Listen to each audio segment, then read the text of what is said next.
Student welcome to my channel. இந்த video நம்ம எதை பற்றி பார்க்க போகிறோம்னா class 10th common half yearly examination English question paper தான் பார்த்துட்ருக்கோம். இது வந்து பார்த்தோன்னா செங்கல்பட்டு ஸ்டீலில் கேட்கப்பட்ட கொஸ்டின் பேப்பர் தான் நம்ம இப்போதைக்கு ஆன்சர் கீ பார்க்க போகிறோம். ஃபஸ்ட் ஒன்றுக்கு டி, செகண்ட் ஒன்றுக்கு டி, தேர்ட் ஒன்றுக்கு ஏ, ஃபோர்த் ஒன்றுக்கு ஏ, ஃபிஃப்த் ஒன்றுக்கு சி, சிக்ஸ்த் ஒன்றுக்கு டி, செவன்த் ஒன்றுக்கு ஏ, எயித் ஒன்றுக்கு ஏ, நைன்த் ஒன்றுக்கு பி, 10th ஒன்றுக்கு ஏ, 11th ஒன்றுக்கு பி, 12th ஒன்றுக்கு சி, 13க்கு சி, 14க்கு வந்து ஏ. அப்புறம் 2 மார்க் ரொம்ப ஈஸியாக தான் கேட்டிருந்தாங்க. ரிப்பீட் கொஸ்டின் தான் அப்படியே வந்திருந்தது. இந்த ஆப்ஷன் 2 சென்டென்ஸ் மேக் பண்ணுறதுலாம் இதெல்லாம் செக் பண்ணி அதர் டிஸ்ட்ரிக்டில் 10th பேப்பர் எப்படி இந்த இங்கிலீஷ் கொஸ்டின் பேப்பர் எப்படி இருந்துச்சுன்னு கீழே கமெண்ட் பண்ணுங்கள். இதில் இருக்கிற கொஸ்டின் எல்லாத்தையும் நல்லா படிச்சுங்க.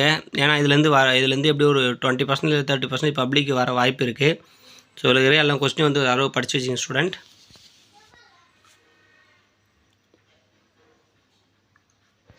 வேறு ஏதாவது சப்ஜெக்ட்டுக்கு இம்பார்ட்டன்ட் கொஸ்டின் வேணுன்னா சொல்லுங்கள். நெக்ஸ்ட் எக்ஸாம் வந்து பார்த்தோன்னா மேக்ஸ் எக்ஸாம் இம்பார்ட்டன்ட் கொஸ்டின் வந்து பார்த்தோன்னா நம்ம அப்டேட் பண்ணியிருக்கோம். அந்த கொஸ்டினை படிச்சுக்கங்க.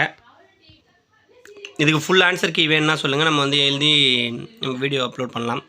மறக்காம நம்ம சேனலை சப்ஸ்கிரைப் பண்ணி வச்சுங்க. இந்த வீடியோ யூஸ்ஃபுல்லாக இருந்தால் உங்கள் ஃப்ரெண்ட்ஸ் எல்லாருக்கும் ஷேர் பண்ணுங்கள். Thank you, all the best.